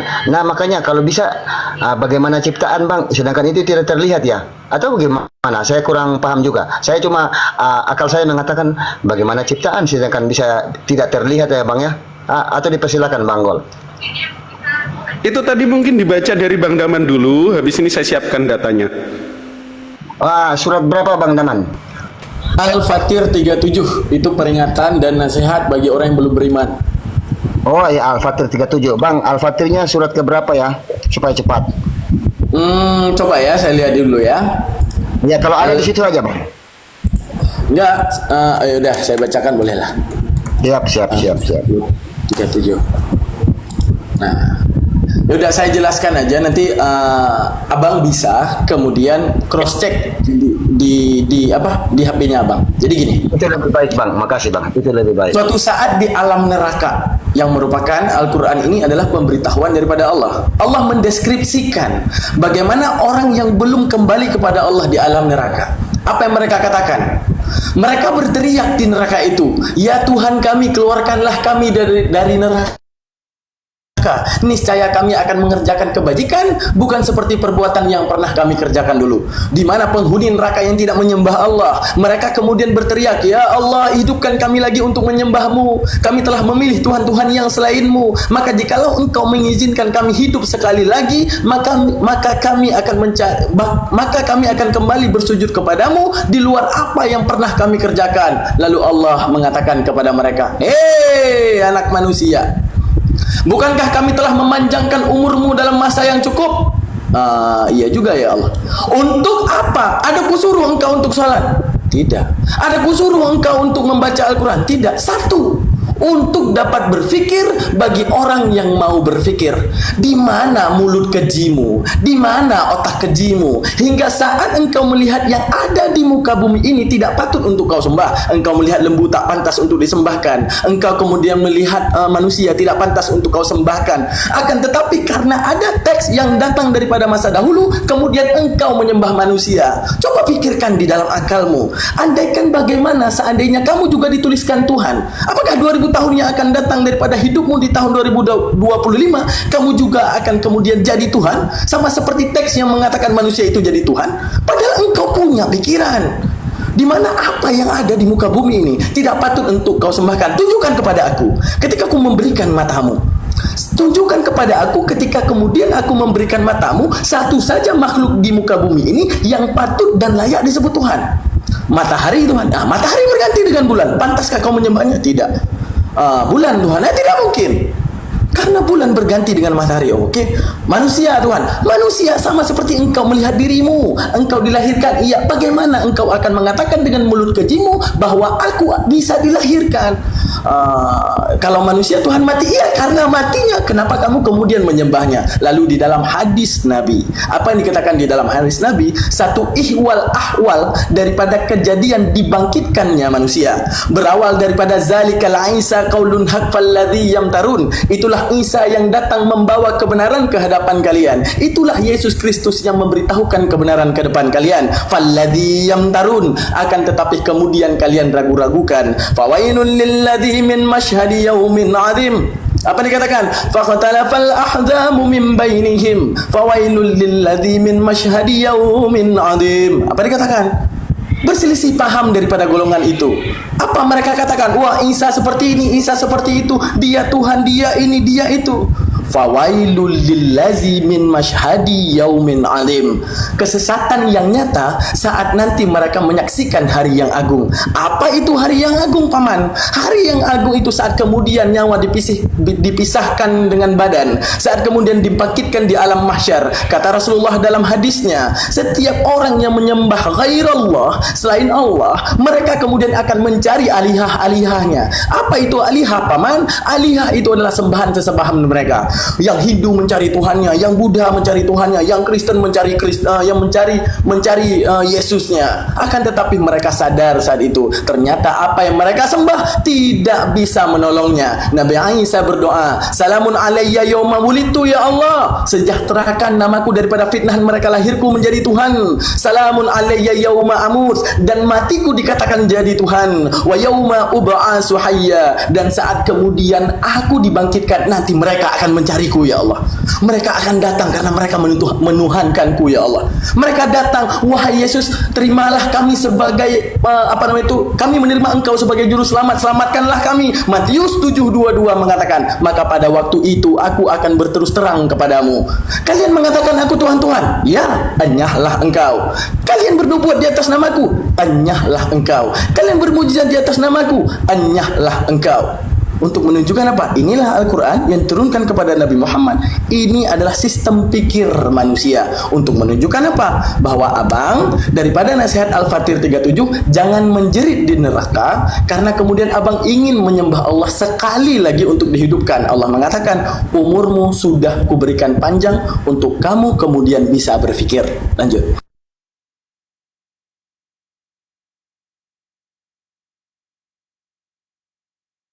Abang-abang luar biasa, tegas, berapi-api, tapi punya kesan yang sangat dalam. Saya mungkin cuma bisa mengucapkan terima kasih itu bang, tegas dan berdalil, itu yang saya maksud bang. Jadi terima kasih sudah kasih waktu untuk saya untuk bertanya dan sudah menjawab. Sekali lagi saya mengucapkan terima kasih bang. Andaikan Anda berkenan, ini yang terakhir. Ini ringan saja, mungkin cuman pendapat menurut akal ya bang ya. Kalau ada dalilnya kan lumayan. Kalau saya dipersilakan, ini yang terakhir bang. Minta izin ya, boleh ya? Silakan. Gini bang, dalam lintas agama saya, dalam pencarian saya tentang agama yang benar, saya cukup lama melihat Quran dalam terjemahan. Tapi dengan demikian pun saya sudah tanya kepada cendekiawan bahwa ayat-ayat Quran itu 90% mukamat, jelas dan nyata yang tidak perlu tafsir berlebihan gitu. Tetapi saya tahu bahwa sebaiknya saya mendapatkan panduan juga. Makanya saya naik dan selalu bertanya kepada orang yang lebih hak bang. Tentang ini bang, menurut Anda, saya mendapatkan, jadi dasarnya karena saya cukup paham Quran dalam terjemahan ya. Jadi saya tahu siapa Isa di sana, siapa Siti Maryam di sana. Dan kedua orang yang saya sebut tadi adalah orang-orang yang disucikan dalam Quran. Di antara 3 sosok dalam Quran itu, 2 di antaranya Siti Maryam, ibundanya Isa. Itu adalah orang-orang yang disucikan. Namun saya mendapatkan, saya mohon maaf, dalam komal-komal ini ada juga orang-orang yang sudah jelas mengklaim dirinya beragama. Makanya dalam hati saya, orang ini kurang paham tentang Quran itu sendiri, yang mengklaim dirinya sebagai orang Islam. Contohnya kayak dia memasang topik dalam komal bang, atau dia berucap seperti ini. Saya sudah mendapatkannya berkali-kali, dan saya pinjam bahasa Islam, saya istighfar, malah merintih hati saya ketika memahami Quran dengan baik, dan saya mendapatkan orang-orang yang tidak memahami Quran. Apakah Anda setuju saya katakan tidak memahami Quran? Karena statement seperti ini, umpamanya dalam narasinya dia membawakan bahwa Bunda Maryam, dia versi Kristen kan, versi Bible, Bunda Maryam itu berselingkuh dengan tentara Romawi. Nah di situ saya istighfar ya bang. Saya lihat orang ini tidak memahami Quran. Kemudian Yesus dikata-katai atau dipasang topik yang tidak senonoh. Umpamanya kalau Yesus dianggap terkutuk, mungkin menurut akal iya. Tapi kalau Yesus terkutuk, kalau dipasang di topik, saya meyakini bahwa Yesus Kristus itu adalah sosok yang sama dengan Isa putra Maryam yang disucikan, saya maksud tadi. Apakah layak statement itu lahir dari seseorang yang mengaku dia Muslim? Silakan abang-abangku. Ya, sebelumnya kita sapa dulu Bang Handi. Assalamualaikum. Bang Handi. Assalamualaikum warahmatullahi taala wabarakatuh, Paman Hande. Masya Allah. Waalaikumsalam warahmatullahi wabarakatuh. Masya Allah. Terus ini dulu. Iya, kita coba monitor lagi ya, Gurunda, Bang Zuma. Bang Zuma monitor. Golian ada suara listriknya, Golian coba dicek dulu. Oh iya, sorry Kang Dito. Lanjut. Saya mute. Oke, baik. Pemahaman kristologi saya perlu jawab, sampaikan izin ya, Bang Handi, Bro Daman, dan Golian, serta Gurunda yang saya hormati. Di ilmu kristologi, Bang, tidak semua orang itu memahami. Kristologi ini kan tentang Kristus atau Yesusentris. Kalau kita melihat bahwa ternyata Yesus sendiri mengatakan akan ada Yesus yang lain. Matius 24, nomor yang keempat dan kelima. Di situ Yesus sendiri yang berkata, waspadalah, akan datang penyesat menggunakan namaku dan mengaku aku Kristus. Ini kalau oknum yang tadi disebutkan sama Pak Andika, ya kalau menyebutkan seperti itu, apa narasi polemiknya? Karena diskusi lintas agama itu yang pastinya suatu materi strategi untuk bernarasi, ya. Kalau kita di sini sebagai pelaku debater, kami off-kan dulu hati kami. Kami main logika, akal ditunjang dengan data. Tapi semua yang di sini, apakah kita bersinggungan di sosial bermasyarakat dengan teman-teman Kristen yang bukan penghujat? Kita satu NKRI, ya nggak, Bang Andika? Jadi kita masih berpelukan, kita masih menjaga kerukunan umat beragama, sosial bermasyarakat. Jadi kalau melihat oknum debater yang menista, kami tidak setuju. Satu visi dan misi kami, Bang Zuma sebagai ketua pembina kami, mengajarkan kepada kami bahwa dalam bernarasi tidak ada penistaan. Apalagi sampai menginjak Bible. Justru kami sendiri yang nanti akan dikutuk. Nah, kalau Yayasan Apologet Islam Indonesia, Pak Andika bisa melihat bagaimana kapabilitas, bagaimana keilmuan masing-masing debater di bawah binaan ketua pembina Bang Zuma, maka Anda merasakan sendiri. Anda sopan, kami segan. Anda barbar, kami bisa beberapa kali barbar gitu loh. Dan ingat, semuanya adalah dialektika. Terutama kami semuanya adab yang lebih kita utamakan. Itu kalau di sisi pemahaman saya. Kalau berbicara tentang oknum, ya oknum itu ya pribadi. Apakah oknum itu membawa agama? Agama jangan disalahkan. Karena oknum yang mensuarakan. Apakah oknum itu bagian dari kami? Ya bisa ditanya gitu loh. Jadi kalau Pak Andika pernah sakit hati oleh oknum-oknum, ya dilihat daripada oknumnya.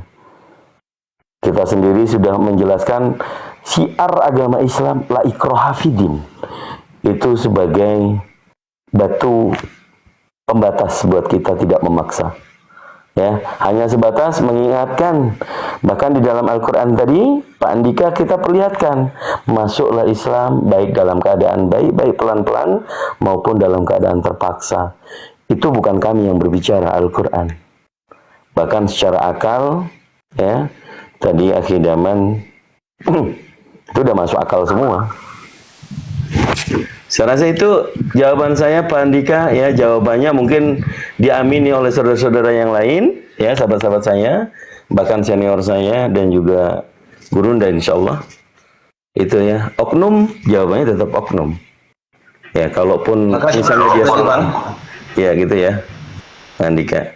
Tadi Bang Andika itu aku masih belum lanjutin. Bang Andika kan sudah akalnya Islam, meyakini Allah satu-satunya pencipta langit dan bumi. Kemudian meyakini dan mengimani Nabi Muhammad itu utusan umat manusia. Anda sudah Islam secara akal. Tinggal mengikrarkan, disahkan, kirim KTP, langsung open camp asyhadu. Insya Allah kita sama-sama di janahnya Allah. Itu peringatan kembali bagi saya. Oke Bang, makasih jawaban singkat tapi jelas. Kalau tentang itu ya Bang, insya Allah begitu ya. Saya masih punya beberapa halangan. Ya, saya menjawab insya Allah begitu Bang. Makasih jawabannya Bang ya. Makasih. Tapi Pak Andika nyambung dikit aja, habisin ke Gurunda dikit. Boleh, 1 menit. Silakan. Nabi Isa sama Yesus sama berarti ya? Udah Bang, itu cukup lama dan saya mencapai 100%. Saya 100% saya lihat dari ayat Quran dan narasi ulama bahwa itu sosok yang sama walaupun dalam cerita yang berbeda Bang. Berarti Ya. percaya dong kalau Yesus itu ciptaan dalam Al-Quran gitu ya Pak Andika? Saya tidak perlu menanyakan kepada siapa-siapa karena Yesus berkata sendiri bahwa aku diutus. Begitu Bang. Enggak, ciptaan. Kalau diutus kan masih ngambang. Ciptaan gitu ya? Iya. Ruhullah yang saya maknai sebagai kun fayakun. Oke, ciptaan berarti ya. Kalau Bapak konsisten pakai pandangan Nabi Isa atau Yesus dalam Al-Quran bahwa Yesus itu ciptaan. Dalilnya di mana? Dalam Ali Imran ayat 59. Mungkin itu ya konfirmasinya sedikit. Terima kasih. Disambung mungkin Kang Dito dan Gurunda. Tafadol. Baik. Ali Imran berapa Bang? Sebentar. Ali Imran berapa Bang? 59. Imran 59. Makasih Bang. Lanjut. Siap. Lanjut. Ya, ini kebetulan ada Margareta ya. Kang Dito Kristen ini ya. Margareta. Aduh. Bang Andika itu Islam itu. Nggak kan? Aduh, perempuan ini memang, aduh, kenapa perempuan ini ya, aduh. Bentar Bang ya, saya klarifikasi ya. Demi Allah, saya terlahir Kristen. Cuma narasi saya, memang sudah puluhan tahun saya tidak ke gereja lagi, dan bahasa saya tetap dituduh sebagai seorang Islam. Ya, Islam makanya apa? saya. Ya, jadi kalau Anda mengatakan dari narasi, alhamdulillah saya terima kasih ya. Tapi kalau Islam secara kafah-kafah yang saya maksud bersahadat dan didengarkan oleh telinga orang lain belum ya, Bu ya. Makasih. Tuh, Pak Andika, saya lagi dong, bentar memulai ibu-ibu ya dengar. Pak Ya, Andika, masuk Bang Andi, masuk Bang Andi. Bro Andika, pantas nggak Tuhan mati, Bro Andika? Bang mau tanya Ibrahim ayat bentar dulu, 4. bentar. Bro Andika, pantas nggak Tuhan mati? Silakan Bang bertanya Bang, silakan. Saya berterima kasih kalau bertanya Bang. Iya, menurut Bang Andika, pantas nggak Tuhan mati disalib? Kita kembali ke makna Tuhan. Kalau Tuhan dalam paham nasional, Tuhan dalam paham tauhid dan monoteisme itu tidak masuk akal ya Bang. Karena Tuhan itu sumber hidup, daripadanya segala muasal hidup Bang. Ya, Jadi kalau tapi menurut Margareta, ya Tuhannya mati disalib. Margareta nih. ada Bertanya Ibrahim ayat 4. Bentar dulu Margareta, kenapa lu percaya Tuhan mati Margareta? Gimana? Kenapa bisa Tuhan mau mati? Kenapa bisa Tuhan mati? Nggak ada mati Tuhan. Terus yang mati disalib siapa? Memang mati, cuman kan hidup kembali. Emang mati cuma. Aduh. Nggak ada Tuhan mati, nggak ada katanya Tuhan mati, tapi memang Nggak mati ada gimana Tuhan sih? mati. Hidup kembali. Waktu hidup kembali jadi pernah mati dong. Pusing. Pernah mati, cuman menyerahkan dirinya. Pernah mati menyerahkan dirinya. Tuhan kok Iya. pasrah menyerahkan diri? Emang apa salahnya menyerahkan diri? Sudah ternubuatkan oleh Tuhan. Tuhan siapa menubuatkan Tuhan? Dirinya sendiri. Oh dia menubuatkan. Lucu kan kalau sama gua lucu Sebab kan? Maha Kuasa. Aduh. Apa yang dikuasai Yesus waktu disalib? Bisa hidup kembali. Waktu proses penyaliban itu siapa yang berkuasa? Dirinya, menyerahkan dirinya Menyerahkan dirinya kepada siapa? kepada rohnya. Menyerahkan dirinya kepada rohnya gimana sih? Bahasa Kepada Indonesia. rohnya. Kepada roh Pandika. keilahiannya. Pak Andika ini bahasa Indonesia apa ini Pak Andika? Margareta ini. Bang mau tanya Ibrahim ayat 4. Ntar dulu. Bang Andika ini bahasa Gimana, Bang? Indonesia apa ini? bahasa Indonesia siapanya Bang? Itu Margareta. Katanya Yesus mati, dia serahkan rohnya kepada rohnya. Kepada roh ada. keilahiannya yang di surga. Iya Ibu. Pada akhirnya Yesus akan kembali ke kanan Bapaknya. Kemudian di Wahyu di surga itu ada dua tahta, tahta Sang Bapa, Sang Allah itu, dan tahta Anak Domba Yesus itu. Kalau Yesus Tuhan kemana dia? Begitu. Sewaktu Yesus turun ke bumi menjelma jadi manusia, dia kan maha kuasa, kan bisa jadi apa saja. Berarti Anda tidak percaya Yohanes 17:3, hidup yang kekal yaitu mereka yang mengenal Engkau satu-satunya Allah yang benar dan mengenal Yesus Kristus yang telah diutus. Itu kebenaran. Itu benar. Sudah selesai kalau begitu ya. Iya, sangat benar. Kebenaran apa kebetulan, Kalau kakak? Yesus sih, Margareta. Sangat benar. Kalau Yesus itu utusan, siapa yang utus Yesus? Yesus bukan utusan. Yesus sang pencipta langit dan bumi. Andika, katanya Yesus bukan utusan. begitu banyak, Dek, bahwa aku diutus, aku tidak dapat melakukan apa-apa dari diriku sendiri. Seorang utusan tidak melebihi daripada orang yang mengutusnya. Salah, tidak ada ayat seperti itu. Aduh. Ayat-ayat yang eksplisit tentang Yesus lebih banyak pengakuan bahwa dia tidak berdaya. Jadi puncak dari iman Kristen itu Tuhan itu Esa, hidup yang kekal, yaitu mereka yang mengenal Engkau satu-satunya Allah yang benar dan mengenal Yesus Kristus yang telah diutus. Selesai. Benar, selesai. Tidak ada pertanyaan. Yang menciptakan manusia. Saya mau bertanya Ibrahim ayat 4 aja. Terakhir habis ini. Yang menciptakan manusia siapa, Margareta? Tuhan Yesus.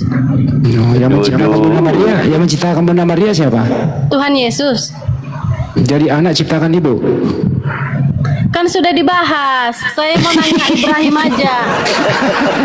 Mau nanya Ibrahim ayat 4 aja. Aduh, rupanya masih ingat dia rupanya. Kambing Islam enggak, Bang? Kok bisa anak menciptakan ibu? Gimana? Gimana ceritanya anak menciptakan ibunya?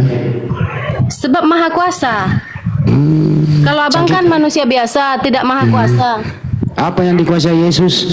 Segalanya, seisi bumi. Waktu dia bayi, apa yang dikuasai waktu dia bayi? Segalanya. Bumi ini dikuasainya. Emang waktu bayi udah bisa jalan sendiri? Sudah. Oh, udah lancar. Bayi ajaib, Emang seperti abang, manusia biasa. Jadi waktu bayi udah bisa kencang larinya ya? Sudah. Cebok bisa nggak? Cebok sendiri.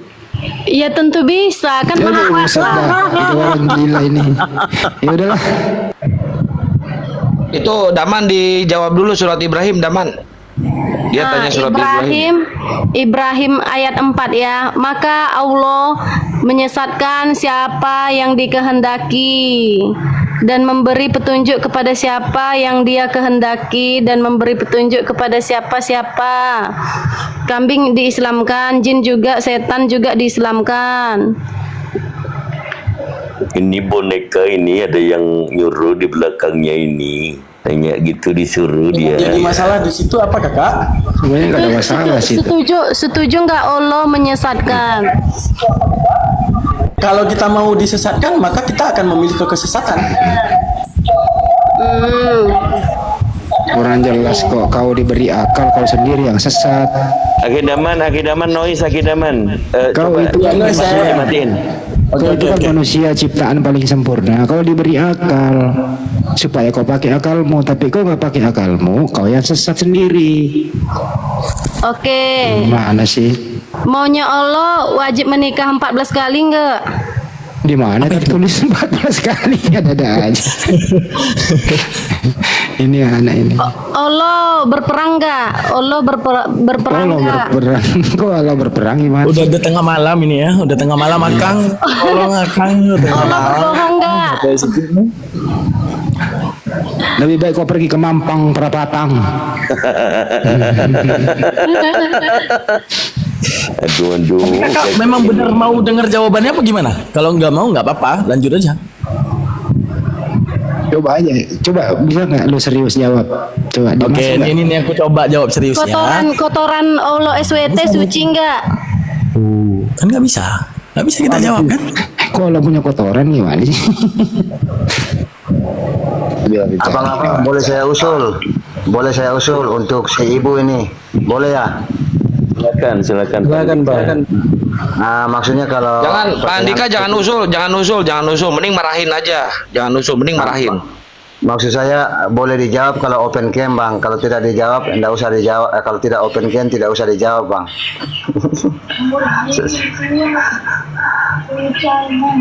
Dulu waktu Margareta on cam, Bang, langsung rungkat. Jadi jangan om, jangan. Rusak ini cek ini. Dia kalau ngomong Bang, itu air liurnya kemana-mana, bahaya, jangan. Enggak, dikabarkan Bang Andi ayam tetangga di sana pada mati pas beliau on cam. Jangan ayam tetangga, pohon depan rumah pada tumbang kalau on cam. Jangan. Aduh.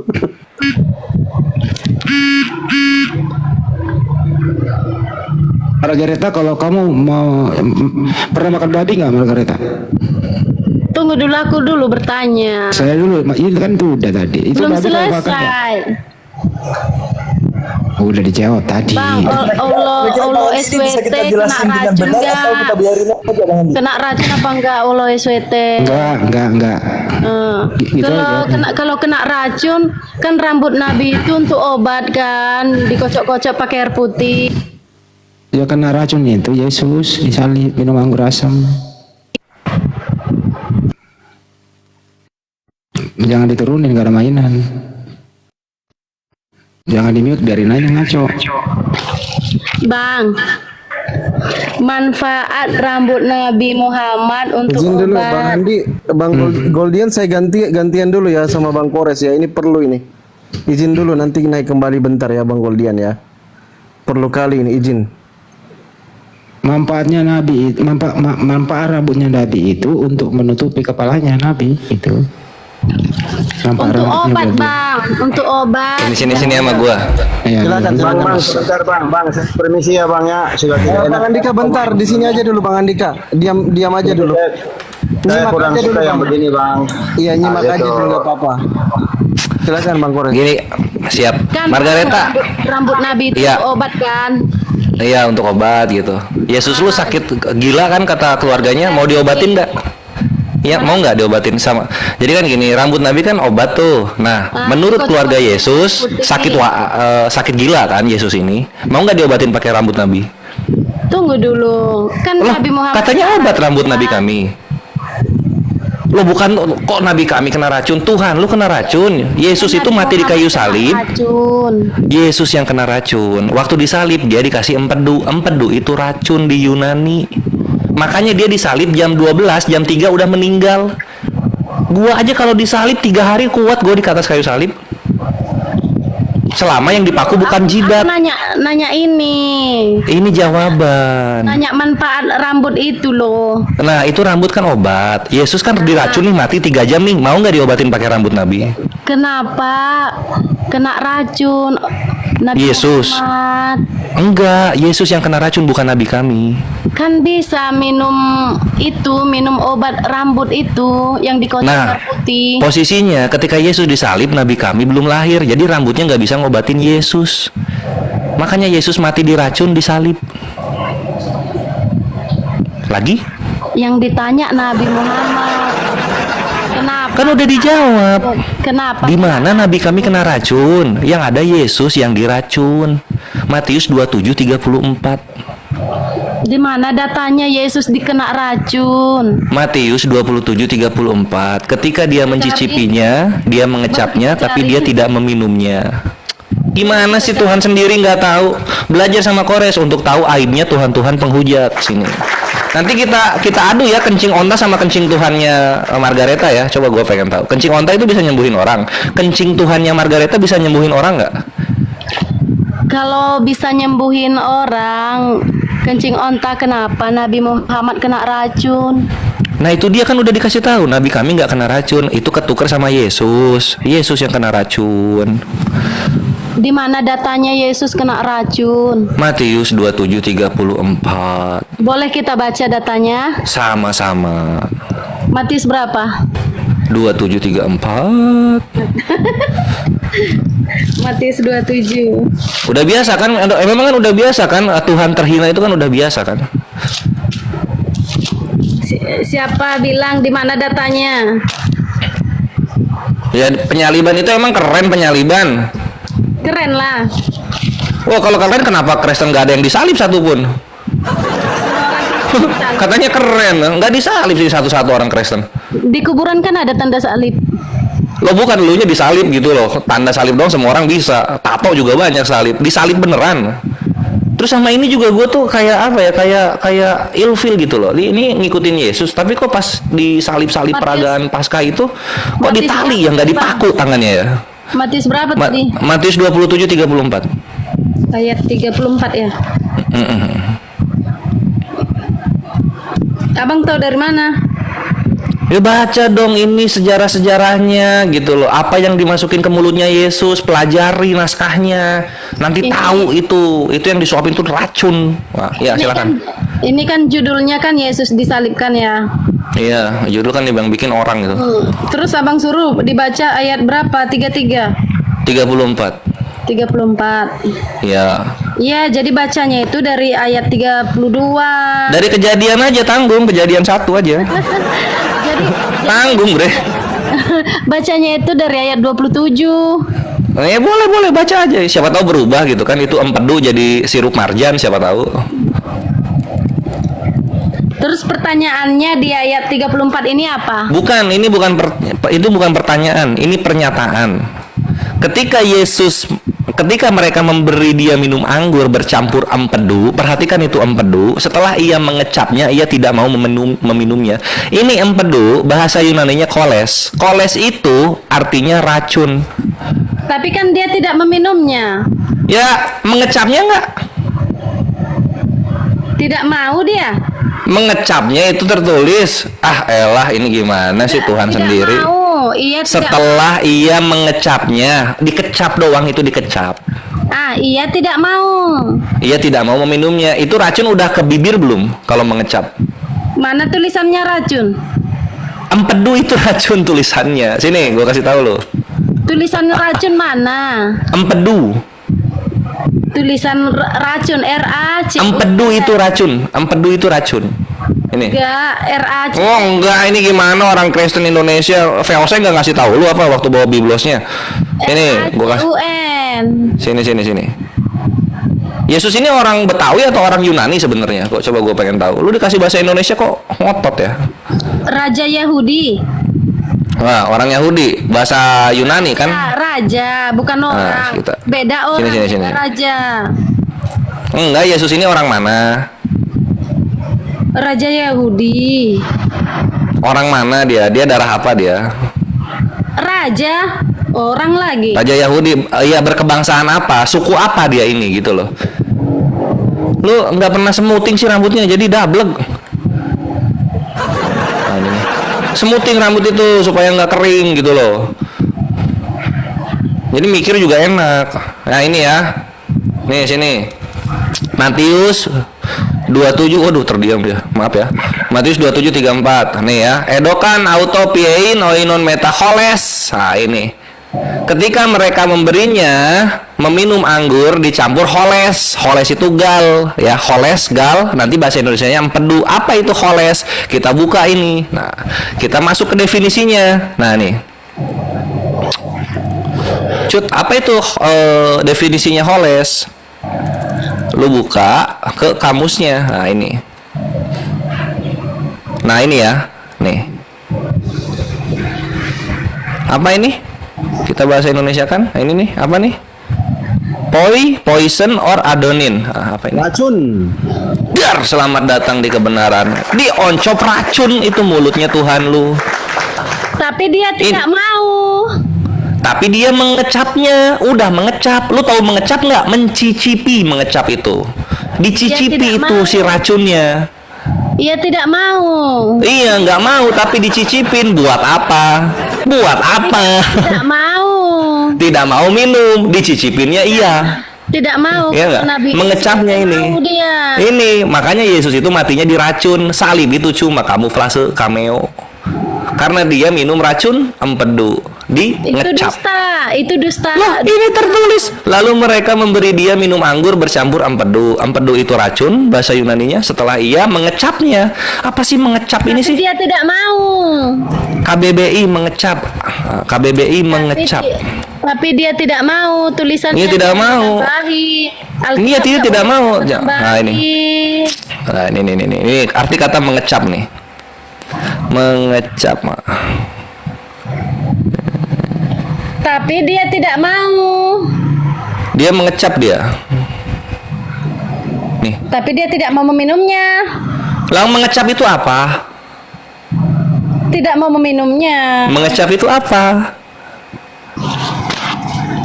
Mencicipi, merasakan sedikit Dar, selamat datang di kebenaran. Diminum sedikit, koit ini Tuhannya. Dia tidak mau. Loh kok malah ke Nabi kami, malah ke Tuhan kami, Tuhannya sendiri yang mati diracun kok malah ke Islam nanyanya. Alkitab tidak boleh ditambah-tambahi. Lu itu yang nambah-nambahin. Kalau udah tertelus empedu aja gitu loh. Kalau aibnya ada di Tuhan lu, jangan dilempar kepada yang lain. Berdosa, tidak boleh ditambah-tambahi. Betul gitu. Jadi kalau sudah mengecapnya ya dikecap aja, jangan dihilangkan gitu, Bre. Dia Ya. tidak meminumnya. Iya, nggak minum, tapi udah dikecap. Kalau diminum dia langsung mati saat itu juga gitu loh, nggak akan 3 jam. Tidak, itu dustamu. Ini mengecap. Loh, Yesus disalib jam 12. Coba disalib jam 12. Kok bisa-bisanya meninggal jam 3? Jam 3 kok udah meninggal? Hah? Saudara berdusta. Oh, dia menyerahkan dirinya kepada roh keilahiannya. Oh, kalau menyerahkan dirinya nggak perlu pakai racun lah. Tidak ada dia pakai racun. Ini empedu apa? Dia meninggal atas dirinya sendiri, sudah Ya kalau gitu ngapain pakai drama-drama penyaliban? Ngapain anjir? Sudah dinubuatkan dirinya sendiri. Nah kalau misalnya dia dinubuatkan dirinya sendiri, ya ngapain dia menyerahkan diri gitu loh? Bunuh diri sama nubuat beda. Karena cinta kasihnya kepada ciptaannya. Oke, kalau cinta kasih pada ciptaannya, tunjukkan satu murid yang udah dikasih rumah sama dia. Atau baju lah, baju. Itu bukan Anda nggak? pertanyaan. Itu bukan pertanyaan. Yesus lu itu waktu hidup omong doang gitu loh. Oh, BBLOK. Iya katanya cinta. Kalau cinta kan ada yang dikasih kan? Apa yang dikasih sama muridnya? Ada rumah ada rumah. Ada yang dikasih muridnya rumah? Ada. Seisi dunia ini, akulah Oke, coba. dan hidup. Oke, sekarang dia jalan di mana? Di Roma. Ada yang pakai jalan dia di Roma? Seluruh bumi ini. Seluruh bumi ini. Nah, waktu dia mati itu, waktu dia mati itu badannya jadi jalan. Ada yang pakai? Terus pertanyaannya apa? Iya kan dia jalan nih. Kalau jalan kan diinjek-injek berarti kan sama orang-orang. Kapan itu kejadiannya? Itu menurut akal manusia biasa seperti saudara. Loh, katanya jalan. Jalan diinjek-injek dong, dilewatin dong. Waduh, terdiam dia. Terus Udah, makanya ya masalahnya memalukan, Bre. Masalahnya memalukan gitu. Saudara Gini iri posisinya. ya. Saudara iri. Lo ngapain iri sama jalan? Jalan banyak di sini. Berarti saudara iri sama Yesus ya? Tidak sama. Enggak, maksudnya kenapa gua mesti iri sama anak manusia? Dia punya rumah, dia emang punya rumah dia. Dia punya istri yang cantik. Saudara iri sama Tuhan. Apa yang mau gua iriin sama Yesus? Apa? Dia ganteng, emang ganteng dia. Ganteng, bajunya banyak, punya sendal dia. Emang Tuhan Yesus manusia biasa? Loh, kalau dia bukan manusia biasa, tunjukkan ketidakbiasaannya gitu. Setahu gue dia manusia kekurangan, rumah nggak punya, istri nggak ada, anak nggak ada gitu. Uang susah.